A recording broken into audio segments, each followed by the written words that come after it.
Okay, we're back. It was not one chick, it was not two chicks. There was four chicks that made their escape from underneath that little gap you see there. But it was enough for them to skinny their little tushes out of there. It was buried in hay, and it looks as if I don't know whether the other chickens or what got in there and tore it all out. But there was a nice little hole there. So now it's been replaced with some hammered down sheet metal. So we should have no more of that. Little escape artists. One thing it allowed me to do is do a little sexing of some of these chickens, and a few of them, it looks like, at least two of the lavenders, maybe three, and I can't see the third one right now, are hens, which is a good thing. Looks like we got a lot of roos out of this mix, but also probably about maybe a dozen hens. So anyway, the lavender roos will be no problem to sell. We have sold those before. One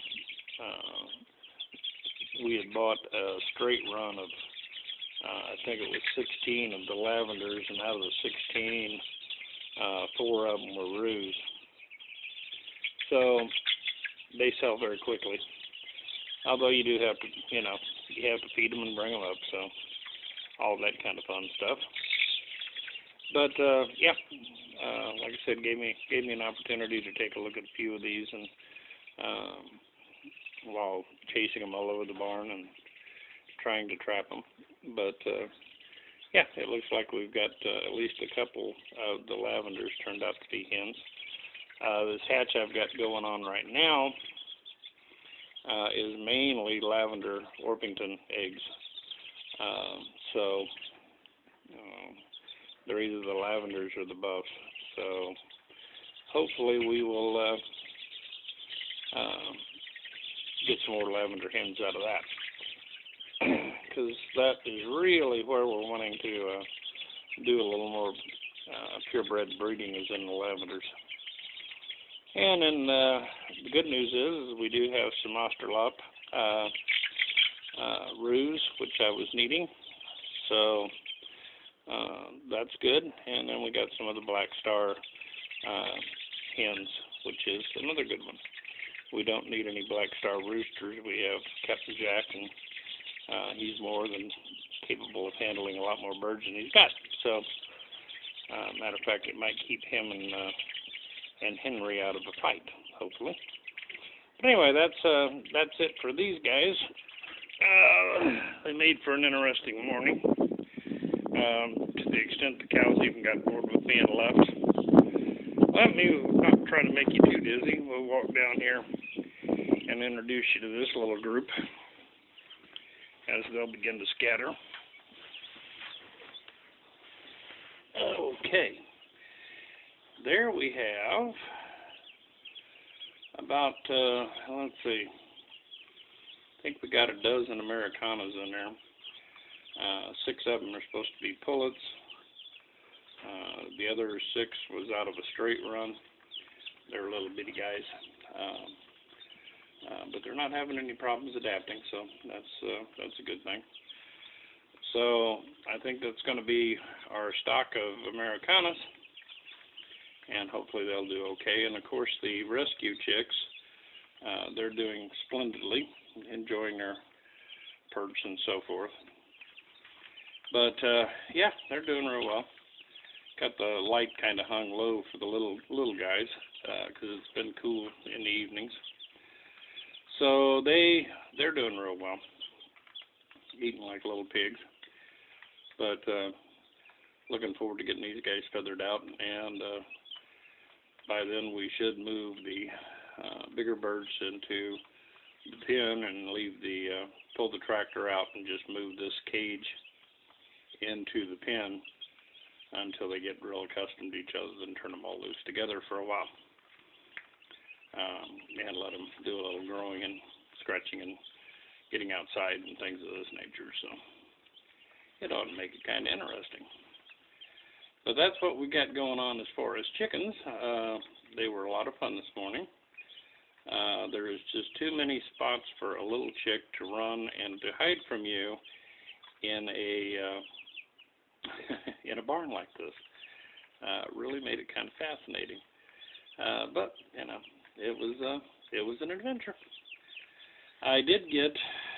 Let's take you around out here. Did I make you dizzy with that little spin? And hopefully the cows didn't come charging the fence again. But they've been known to do that. Here comes Bella. I did get that bush hog back there. Happy Easter, Rich.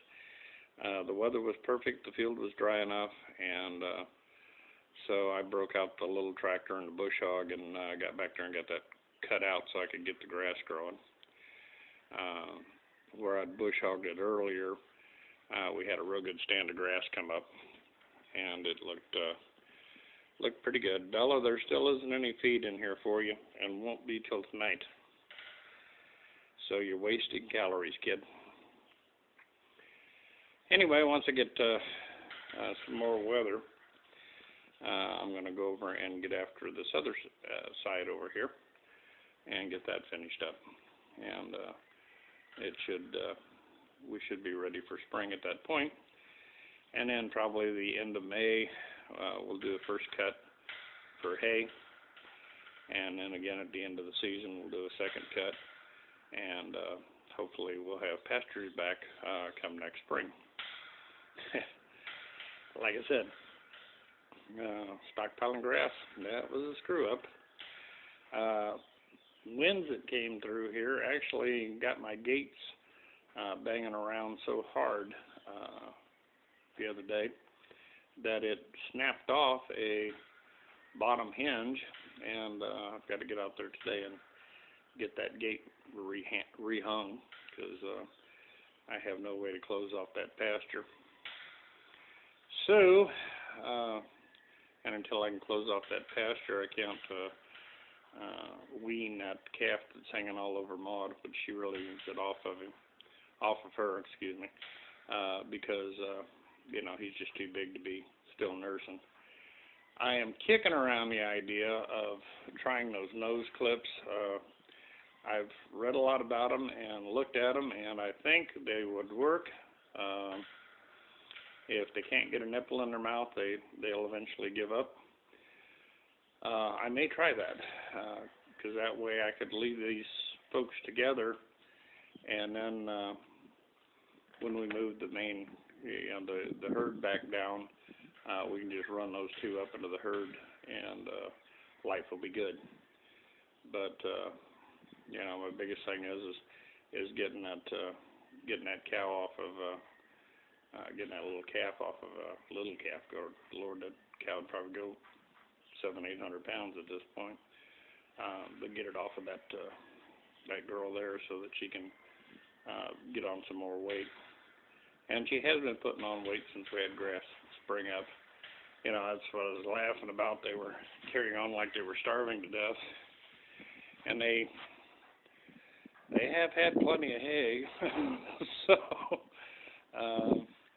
it's not like they don't have grass and hay to eat.